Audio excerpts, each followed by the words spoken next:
And let's get your details of what's played out in Parliament today. Rahul Gandhi, speaking in fact to the media, has reiterated that Parliament must function amid the chaos and put the onus on the government to ensure the same.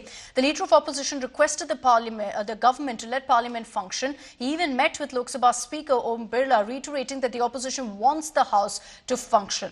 So therefore, putting the onus on the BJP, Rahul Gandhi says that this is a divisive tactic to divert attention from the Adani issue. He also called out BJP MP Nishikant Dubey, accusing him of using derogatory remarks, and demanded that Dubey's remarks be expunged from both houses of parliament. Remember, Dubey, a few days ago in Lok Sabha, had lashed out at the Congress and Rahul Gandhi, referring to them as traitors over the entire Soros controversy. Congress protested outside Parliament today by giving flowers to BJP MPs again over the Adani issue. The BJP, meanwhile, attacked the Congress government over its alleged connection with George Soros. BJP chief JP Nadda called the connection shameful and asked why the Congress party stands with these traitors. TMC, India ally of, in fact, the Congress, is upset with both the Congress and BJP for creating chaos in Parliament. And on your screens are live images of the India Bloc media briefing. These are all, in fact, representatives from the Rajya Sabha who've come together. This is expected to be, in fact, a media briefing over their no-confidence motion that they, in fact, put forth against Rajya Sabha Chair Jagdeep Dhankar, accusing him of bias, accusing him of misusing privilege motions. Remember that this was a no-trust motion that was, in fact, given with 60 signatures of opposition members of parliament in the Rajya Sabha. The second time that you're seeing this kind of a no-confidence motion being put forth by the opposition against the Rajya Sabha chairman Jagdeep Dhankar, accusing him of bias, of favoritism. Now remember that on this particular issue, the opposition seems to be united. They've come together to demand answers right now from, in fact, the Rajya Sabha chairman. And while this is merely symbolic, because remember they've got only about 60 signatures, the clear message from the opposition is we want a message to be sent across to the Rajya Sabha chairman Jagdeep Dhankar that the way he's been acting in the Rajya Sabha has been out of bias, and there's been favoritism in how he's chosen to back the BJP and allowed even several leaders to speak on the George Soros controversy. The BJP, remember, has lashed out at the opposition, accusing them of targeting an OBC leader. Let's cut across live.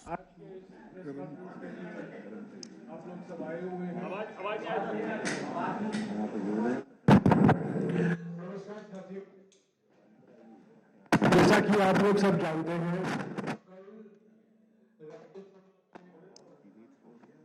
सभी India पार्टियों ने एक अविश्वास प्रस्ताव पेश किया। उस पर अभी तक क्या कार्रवाई होगी हमें कोई जानकारी नहीं। आज राज्यसभा में इंडिया पार्टियों के सारे नेता यहां मौजूद हैं और प्रेस कॉन्फ्रेंस की शुरुआत में प्रतिपक्ष और कांग्रेस मल्लिकार्जुन खड़गे जी से गुजारिश करूं कि वो आज प्रेस कॉन्फ्रेंस खड़गे जी सर वहीं से करेंगे, आप वहीं से बोलिए सर।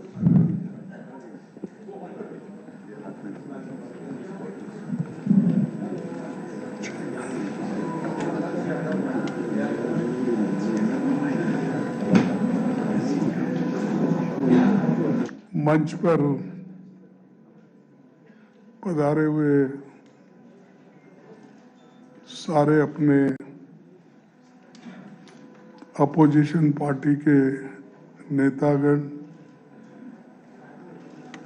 और यहाँ पर उपस्थित मीडिया के दोस्तों, आप सबको मेरा नमस्कार। आज आपके बीच बहुत पीड़ा और दुख के साथ कुछ तथ्यों को रखने के लिए आपके सामने हम आए हैं। भारत के उपराष्ट्रपति पद का देश का दूसरा सबसे बड़ा संवैधानिक पद है। महान विद्वान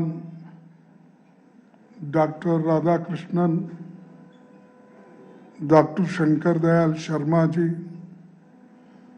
जस्टिस हिदायतुल्ला, के.आर. नारायणन समेत कई महान लोग इस पद पर बैठ चुके हैं और काम कर चुके हैं। 1952 से अब तक किसी उपराष्ट्रपति के खिलाफ संविधान के आर्टिकल 67 के अंतर्गत resolution for removal of vice president नहीं लाया गया, क्योंकि वो हमेशा निष्पक्ष और पूरी तरह राजनीति से परे रहे। वो कभी राजनीति नहीं करे, केवल सदन चलाना, और वो भी जो सदन के रूल्स और रेगुलेशन होते हैं उसी के तहत वो सदन चलाते रहते थे। लेकिन आज हमको ये कहना पड़ता है, ये आज रूल्स को छोड़ के राजनीति ज्यादा हमारे सदन में हो रही है। बाबा साहब डॉक्टर अम्बेडकर ने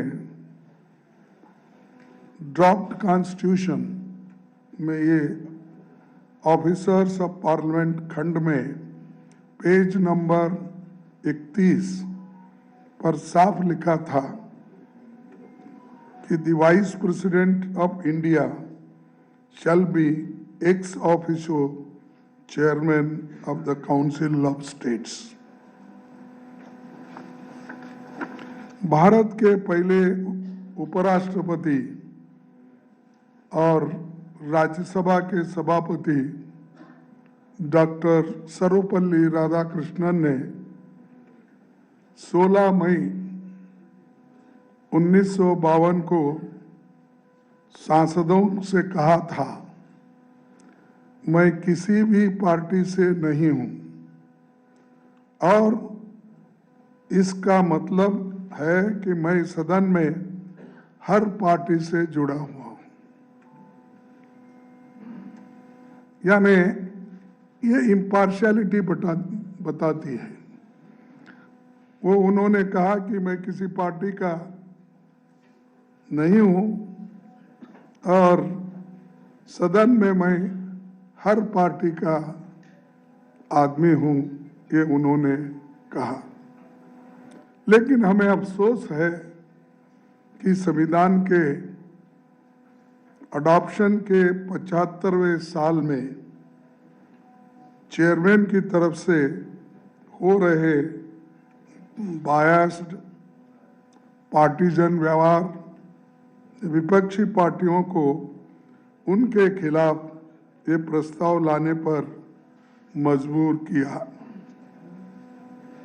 पिछले 3 वर्षों में उनका आचरण उनके पद की गरिमा के विपरीत रहा है। कभी वे सरकार के तारीफ में कसीदे पढ़ने लगते हैं, कभी खुद को आरएसएस का एकलव्य बताने लगते हैं। इस तरह की बयानबाजी उनके पद को शोभा नहीं देती।